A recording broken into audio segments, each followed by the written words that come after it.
Greetings! Welcome back to the Old Ways Rising Farm YouTube channel and the sixth installment in the Introduction to Wood Carving series, the Christmas Goose that I've been teasing for all of these.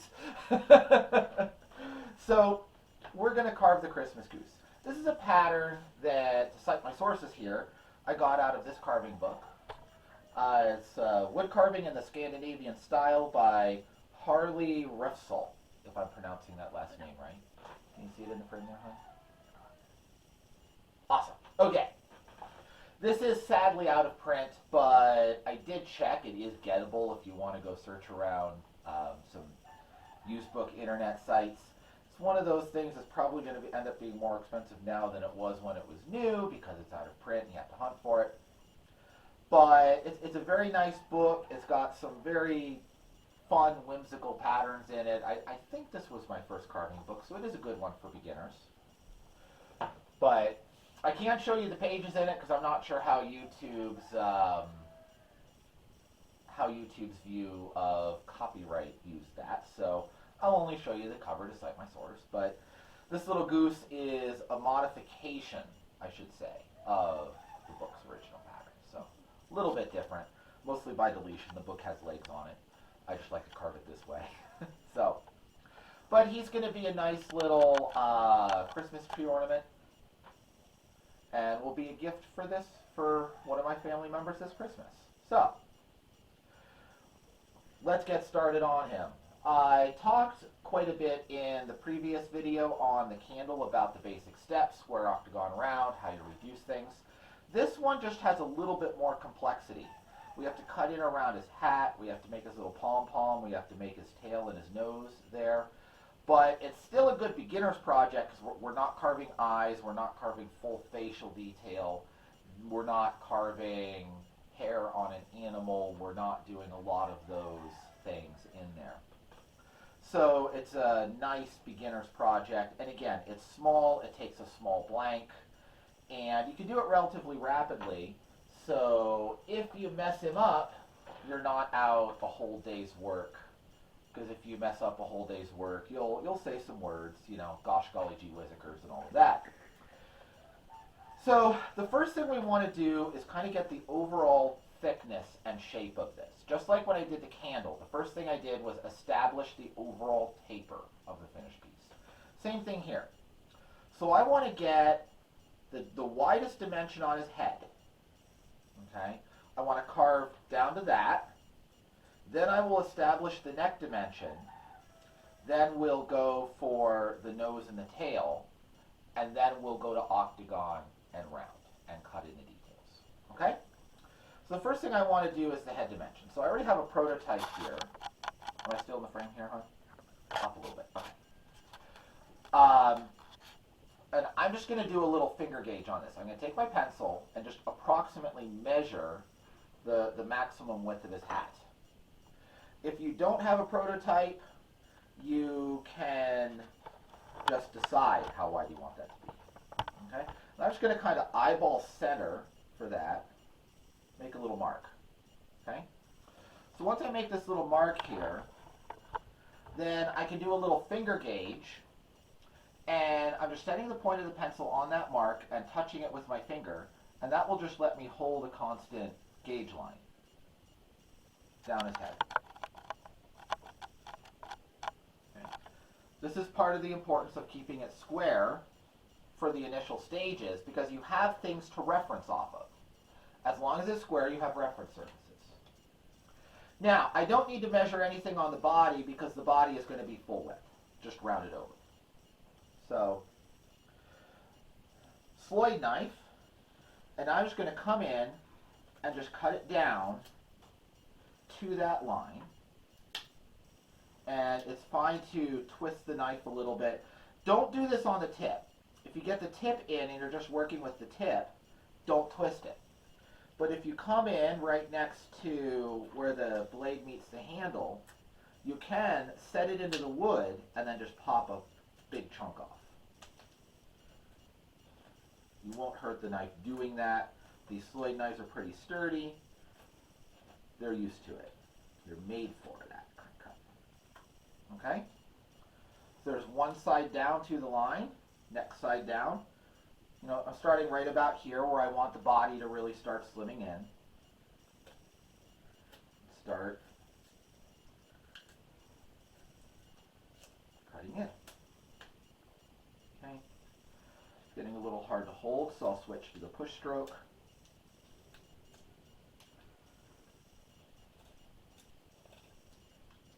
Now, this is a situation where you could use a little bit of that power stroke that I showed you a couple videos ago, where you've cut in here, and I have a chunk I want to blow off. This is where you can do that cut where you plant the knife into your body and just knock that chunk off. Okay? That's where that comes in handy. Because you've already established what's going to happen by the other cuts that led up to that. I'm going to go down to shaping it to the line. Okay. So there. See, we're starting our taper. We have our head cut in. Just even this out a little bit. Make sure it's symmetrical. After every step, re-verify that you're symmetrical. Keep it even, because keeping it even is a lot easier than getting off and trying to re-establish evenness when you've already lost a lot of wood.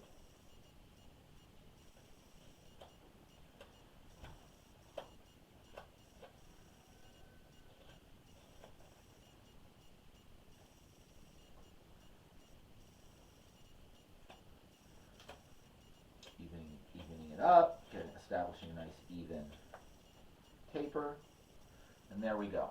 Can you see the taper in the frame there? Okay, good. First set of cuts. Now the next thing, if you notice, the finished design is hourglass shaped, okay, with the neck being the narrow point. So I'm going to do the same thing I did before.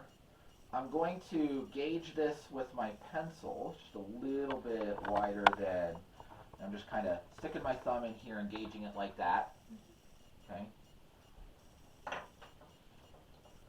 And once again, I will eyeball the middle of the piece, put a little mark, and then finger gauge both sides. And I'll come over here. That's going to be a lot narrower. That's just as palm, but still, it's a flat surface. And because I've left this flat, I can do that. I have something to gauge off of. Now, we're going to scoop out some material and make a concavity. So when you're doing this, you want to be very careful that you don't get carried away. Because if you set it and really wrench on that, you're just going to split off a big chunk from the body. Then you will be sad and you will say, gosh golly gee whizzikers. Okay?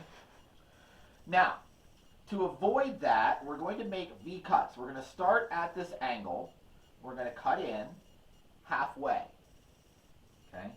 Then I'm going to come up at the bottom of his beak and cut to it. Okay? And then down again. And down again.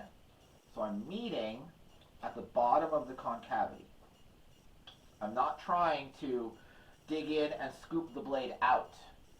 Because when I'm cutting downhill on the grain, it works. But I can't scoop out because that would require cutting uphill on the grain, and that's just going to split his whole beak off. Okay? So you dig in there from both sides and cut it off even. Now come to the other corner. Do the same thing. Okay? Now you see we've cut down to our line here, we've cut down to our line here, there's a ridge in the middle. Scoop that out with the same technique. Okay? See, I'm just raising that curl, then come from the other side and shave it off. Okay? Get that nice and flat. We're still square. Okay? Now come to the other side.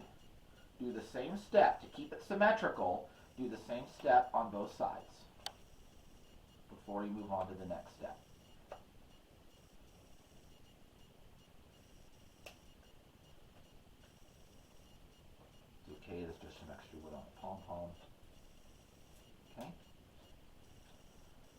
corners out.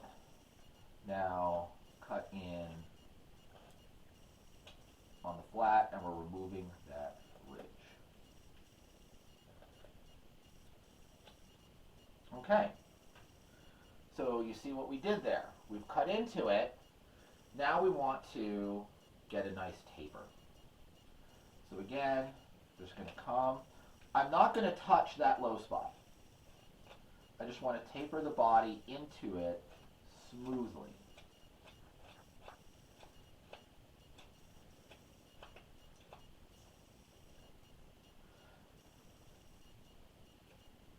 Other than their beak, ducks and geese do not have a lot of angles on them. They're smooth and round, so we want the carving to reflect that. At least approximately. You see the difference in this side and that side. Now I'm just going to make a match.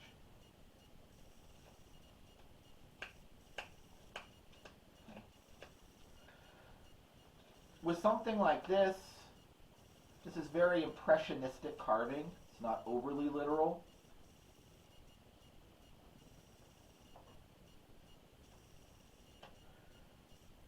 So a lot of it is, a lot of this guy is deliberately counterfactual.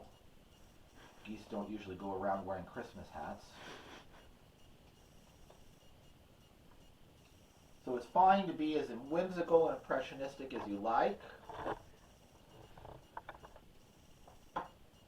But you still want to be able to tell it's a goose, right? You don't want your little cousin to walk up to the tree and say, "Is that a hamster?" That would be sad.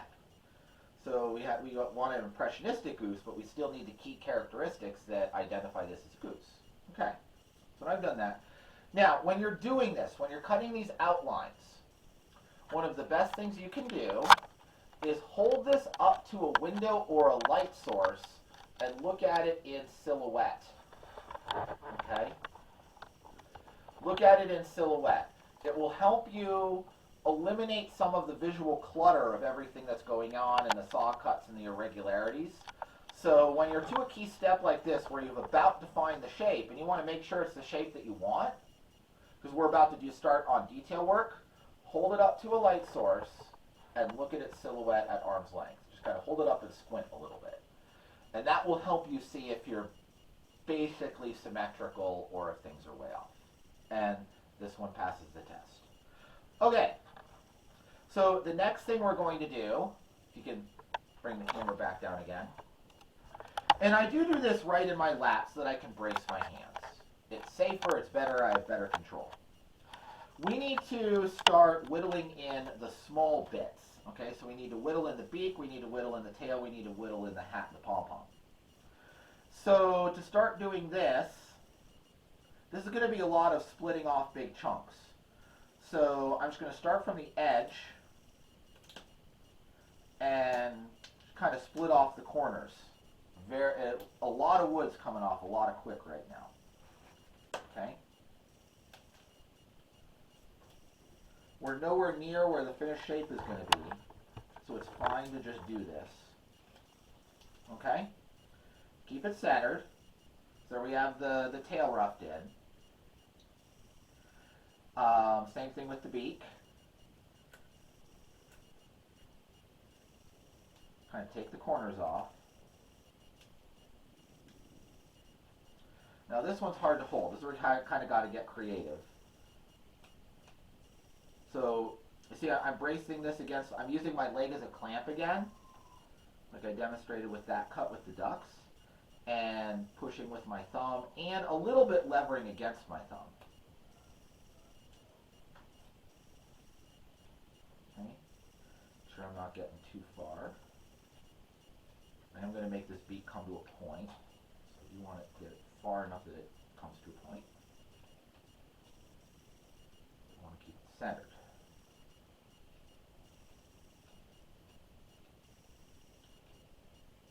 If you get off a little bit, you just have a shorter beak. That's totally fine too. Okay, so there's our beak, our tail. Let's come down to our pom-pom. Same deal. Okay.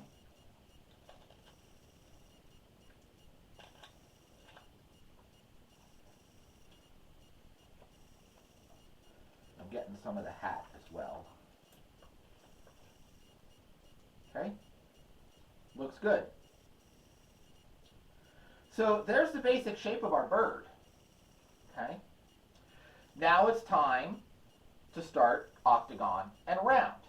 And here, we're just back to what we did with the candle. I'm going to start with the body. Again, you're more likely to slip when you're doing larger objects and coarser material removal. So I like to do the fattest stuff first. Also on something as big as this body, if I would slip on the head and need to make the body a whisker thinner to cover up, or not cover up a mistake, but remove a mistake, nobody's going to care. But if the head is final shape, and then I slip doing the body and hit his head, I have no material to spare. Okay. So I went octagon there. I'm going to go octagon here. Again, I have to come from 2 directions on this.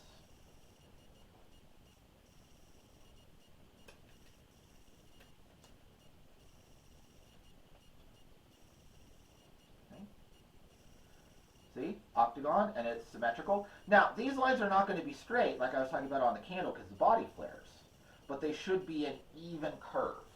So you can still gauge that. Is it an even curve? Go to his back. Make our octagon. Here you have to be really careful you don't hit that pom-pom.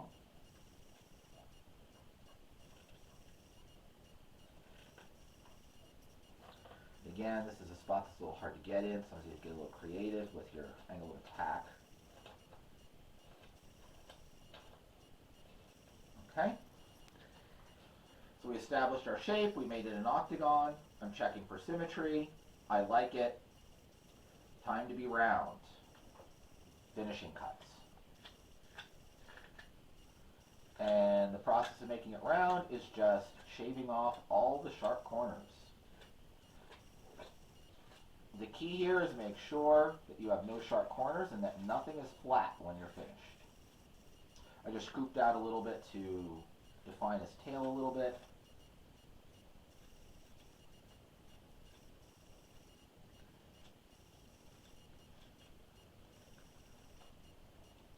Okay. There it dug in against the grain and scooped out a little bit more than I wanted, but it's not too bad. Have to be cautious of that spot. Get the rest of this done, and then I'll check my symmetry again.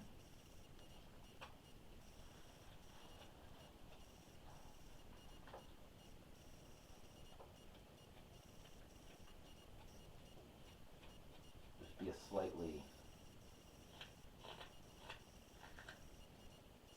slightly narrower goose. We won't get any foie gras off of this one. Probably for the best. Probably. Yeah.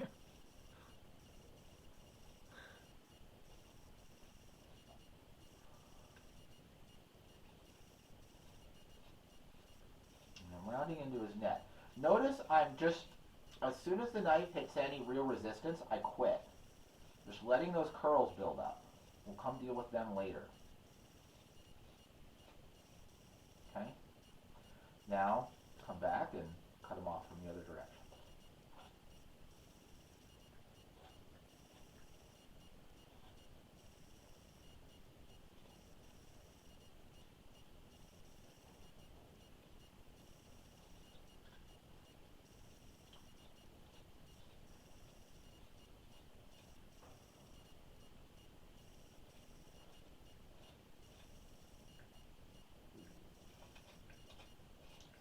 That, just round it all over. If you're ever looking at a carving, thinking something just doesn't look quite right, one of the things you should always look for is a flat spot. Geese are not flat. Nothing organic is flat.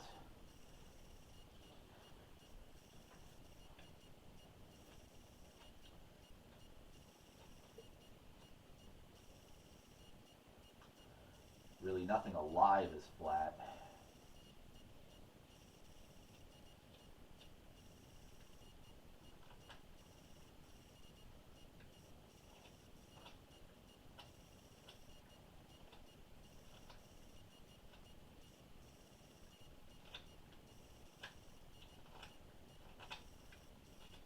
it's yourself or your dog or your cat or your goldfish, and I defy you to find a flat surface or a square edge.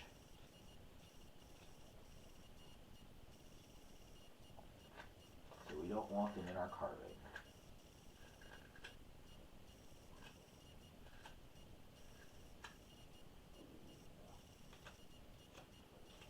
Now as I'm doing this, this is finishing cuts. And I alluded to this in the basic tool use video when I was talking about the duck decoys. That I'm doing these with the finished surface is going to be the tool mark surface from the Sloyd knife. But a good tool mark surface is a deliberate choice. It is not simply the absence of sandpaper. It is actively choosing to leave a pattern of even marks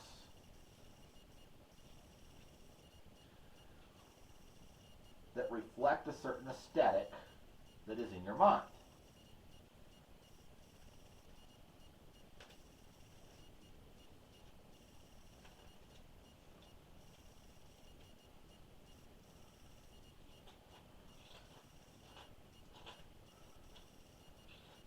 I like it because it's something that we don't have machines that can produce.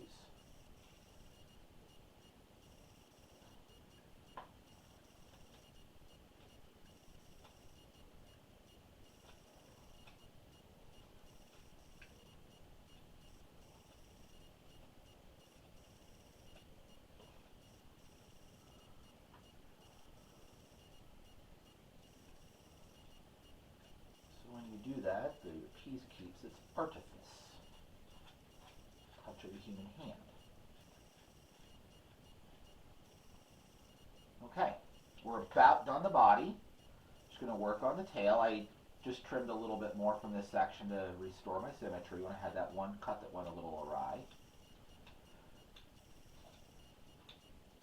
Don't worry about that. It's going to happen. It's fine. Also, don't worry about if you do split a little piece off. As long as you can find it, super glue it back on and go about your business.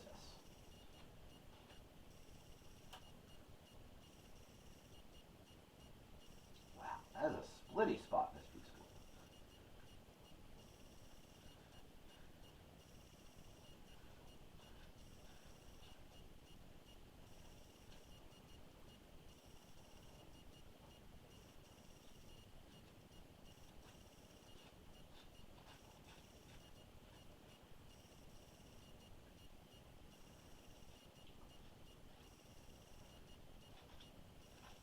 That is one thing that's nice about basswood. It's a lot more consistent.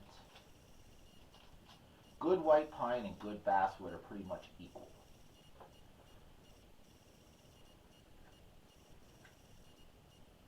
But white pine has a little bit more diversity of texture in it.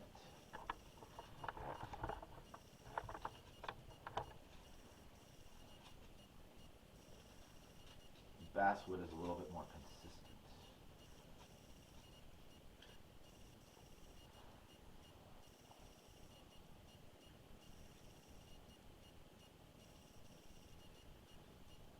It's also a lot more expensive.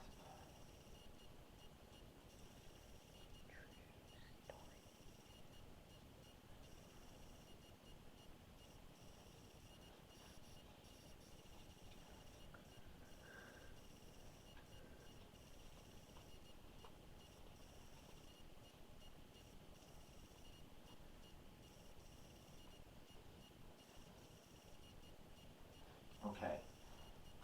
Body's done. You can see his tail there. Got a tiny bit of cleanup, but I'm just going to let that go for now in the interest of time. Just going to be some very, very fine final cuts. I don't want this video to go on forever as I throw my project across the floor. Okay. Now, we need to pay attention to his head. You can see his body there.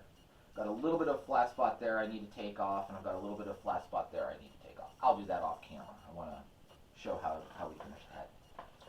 Now, I'm not going to worry about the beak yet. The beak is the thing you're most likely to mess up. Okay? So I'm going to do his hat. To do his hat, first I want to just decide where his hat is. Okay? And I'm going to establish a layout line here. Okay? Now I'm going to use my finger gauge to transfer that from these reference surfaces so that it's symmetrical.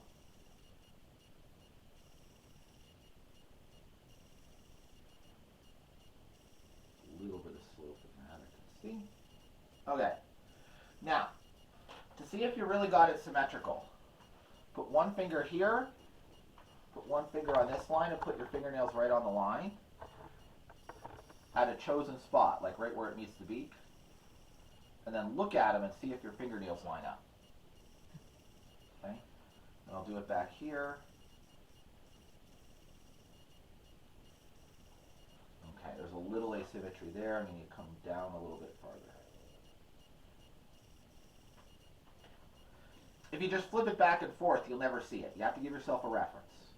Put your fingernail there, and then look at it. Okay, that's better.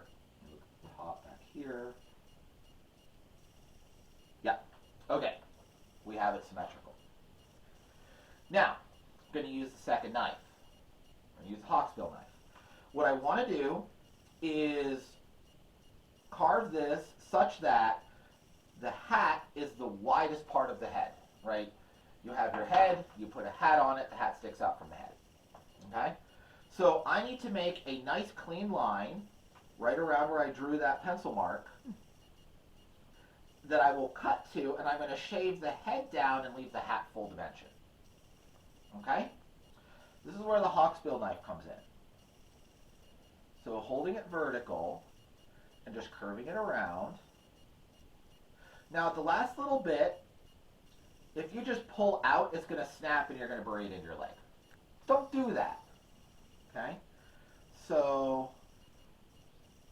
when you get to that last little bit, instead of pulling forward, I rock it down. And then pick it up out of the cut. Okay? If you want to deepen that last little bit a little bit, come back from the other direction and just put an extra little cut. You can also come before you start that and put a little cut in there. Okay? Do the same thing over here. Now this is the line that was even, that was the line that was off. So again, and I'm not cutting outlandishly deep with this, 1/8 inch or so. Okay? Now, I have a stop cut here, I have a stop cut here. Now I'm going to come and, about a 30-40 degree angle or so, and remove a little chip.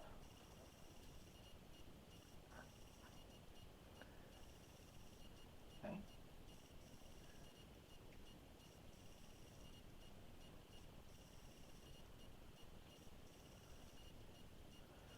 Never pry with the tip of these. Never, ever, ever.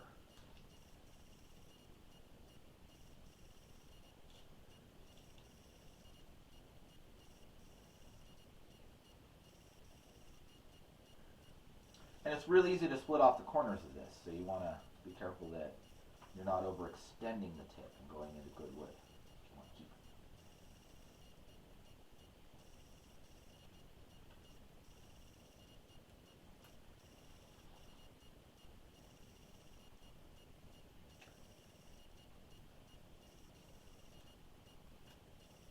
it. Okay? So now I have a cut outlining where the head meets the hat. Now I need to shave the head down to that line. I'm going to come back with the Sloyd knife and very gently just shave out that material.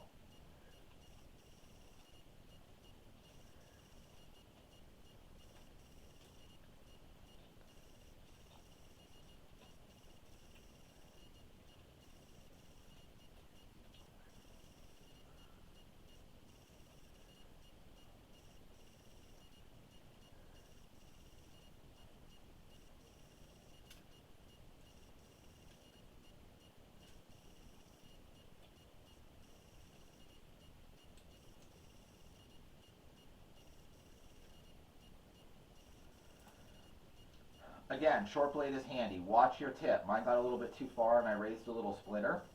It's not going to matter at the end of the day. But this is the sort of thing why I say, get a small knife. We need that for the detail. Now we've established our shape in the square, so we're going to proceed to round it off. A little bit of extra wood there on top of the beak.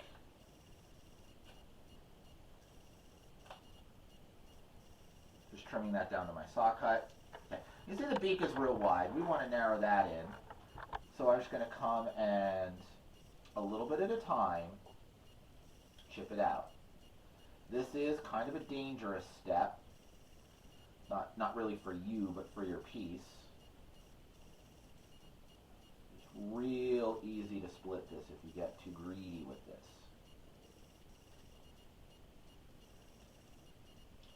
Don't ask me how I know. Okay? I'll cut that down on one side. Okay.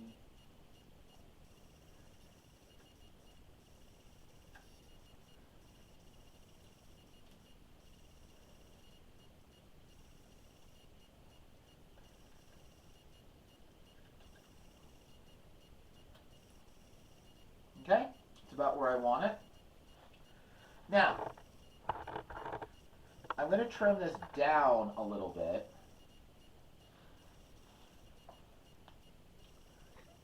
Across the top.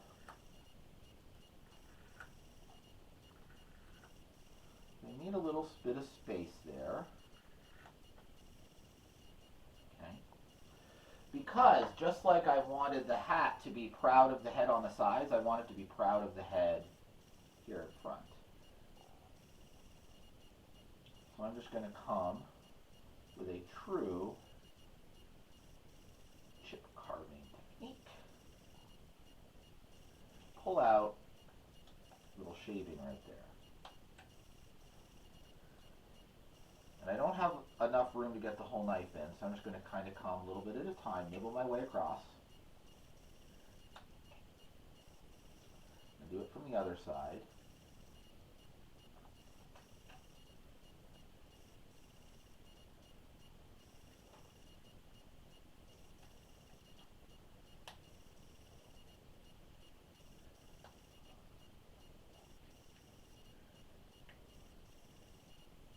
Okay, now we have a little groove across the top of his beak. And now we finish rounding things over. So I often like to do this with the hawksbill knife here around the edge of this. You want to round the hat. Okay. Now right here at the pom-pom, his neck is going to be proud of the pom-pom. So I'm going to take a little extra shaving there.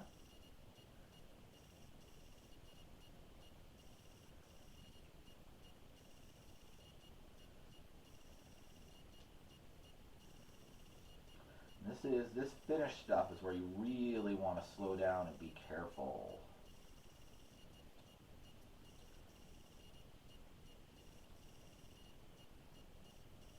Okay. A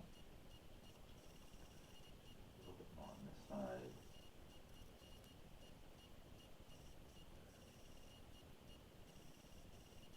Again, you've got to watch this indentation right there. That can still come back and bite you at this stage.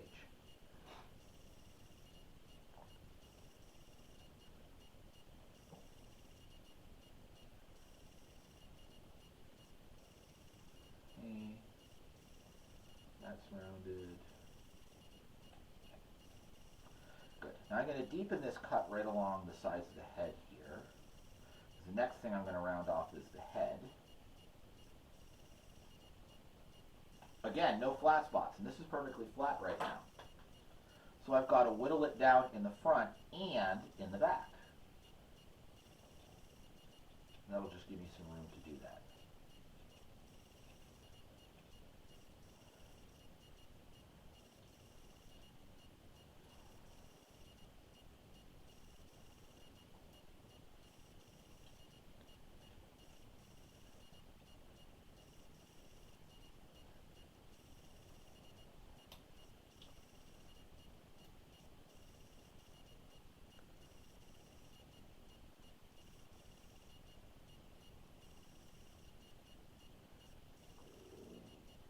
very careful where my tip is.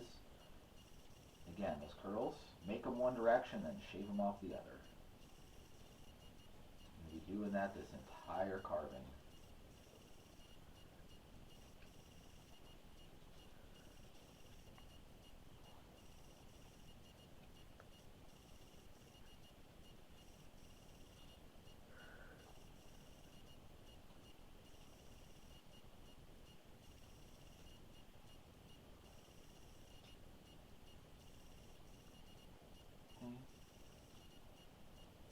Don't worry about everything being perfectly clean right now. Just get it rounded.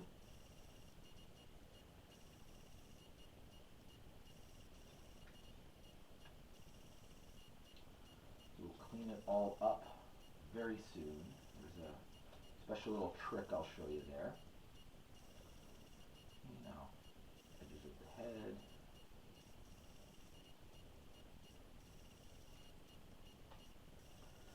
You could do some of this with the hawksbill knife as well. I use both for these tasks. Just really what angle I'm trying to get in argues for one over the other.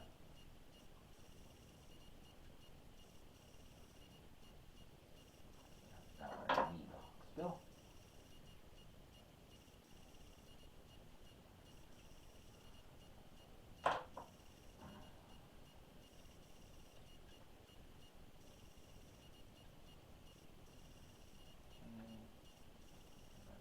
Just a little bit.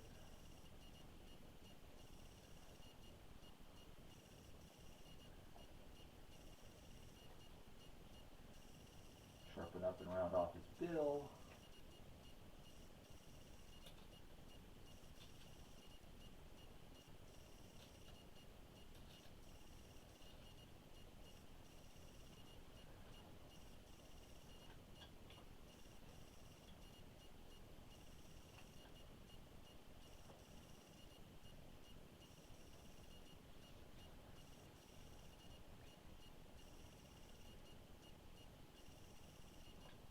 Okay, now on to the hat.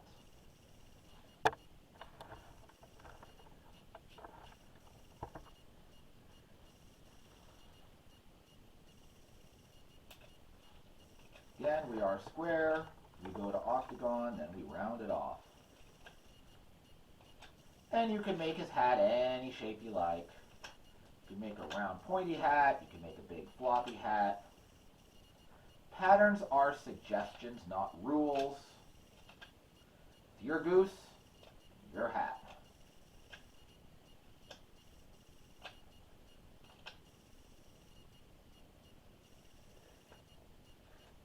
I do recommend that when you're starting, you get some pattern books.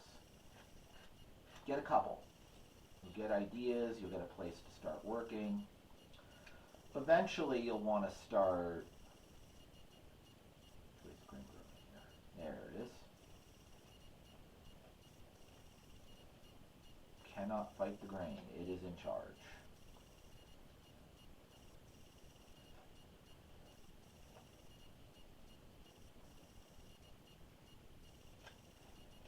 No. Eventually, you'll want to start making your own patterns. But to get started, get a couple nice pattern books. Even after you've been doing it for a while, I still use patterns out of that one because they're just so happy and whimsical and I like them.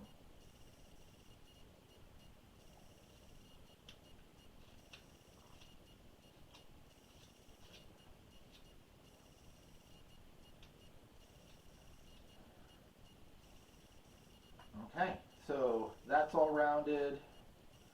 Take the corners off of it. Here up front.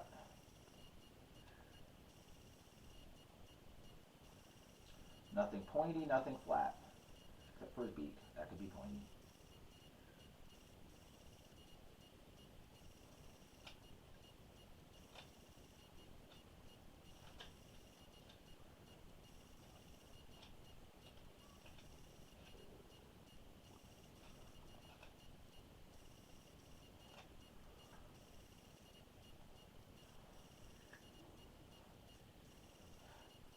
See where my knife is relative to that beak? This is why this stage is dicey. I need the leverage to get in there. I'm being real careful. You miss, you'll take the tip right off it. And then you'll say, gosh golly gee whizzikers. Did all this work and you take his beak off. Okay. There is some more cleaning work to be done on him. About another 5 minutes of it, but I want to get on to show you the last steps so that we can conclude the video. You see where I'm going with that. I will do the pom-pom off camera. It will look like that one, right? It's just more rounding. But this video is getting a little long, so I want to show you the last cleanup step. There aren't as many junctions like this on this particular carving, but where you have a hard change from one material to the other, you don't do this at the base of the beak, you don't do this at the base of the tail. Those are soft junctions. Those you just want an even curve. But where you have a hard junction between one material and the other, you're often going to get little bits of schmutz that build up in there and you just cannot get off well. So, what you want to do is you, again, take your hawksbill knife and just take a very small shaving right in,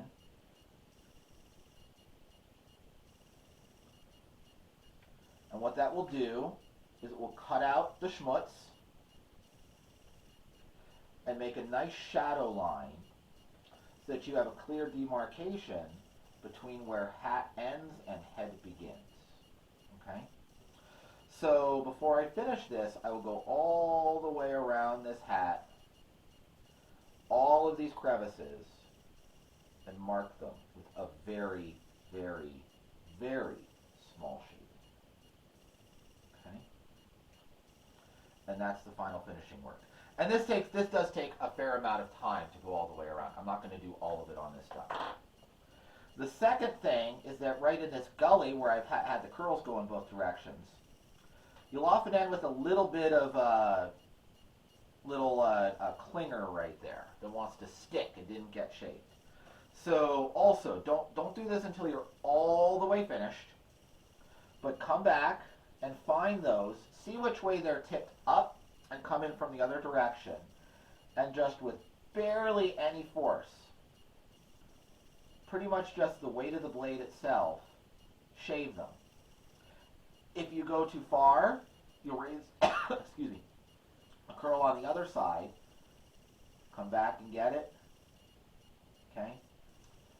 Move around and just touch, barely any force, just the weight of the blade itself. And carefully work your way around until you cut all of those little hairs off. Okay? That's the other piece of finishing work. And that's fairly time consuming. But you can see how we got the goose out of the block. This one is all the way finished. You see that nice sharp crisp line all the way around and the lack of fuzzies around the neck. Okay? So it's just, from here it's just repetitive. I will round the pom-pom the same way I did the hat, and I will cut that groove the same way I did until it looks like this little brother here. Okay? So I hope you have enjoyed this video. I hope that you go and carve yourself a little Christmas ornament. This is a great little beginner's project.